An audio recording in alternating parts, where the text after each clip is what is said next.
اسمعوا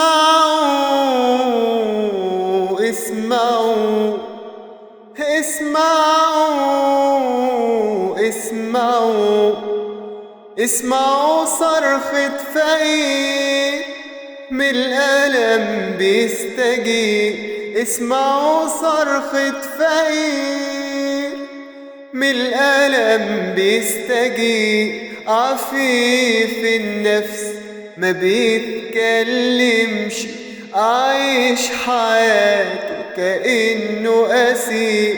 عفيف النفس ما بيتكلمش، عايش حياته كأنه أسير. ما بيحسش بألمه حد، طول عمره عايش عالقد. ما بيحسش بألمه حد، طول عمره عايش عالقد. ودموعه دايما عالخد، أسوأ مرار شيء خطير. اسمعوا صرخة فقير.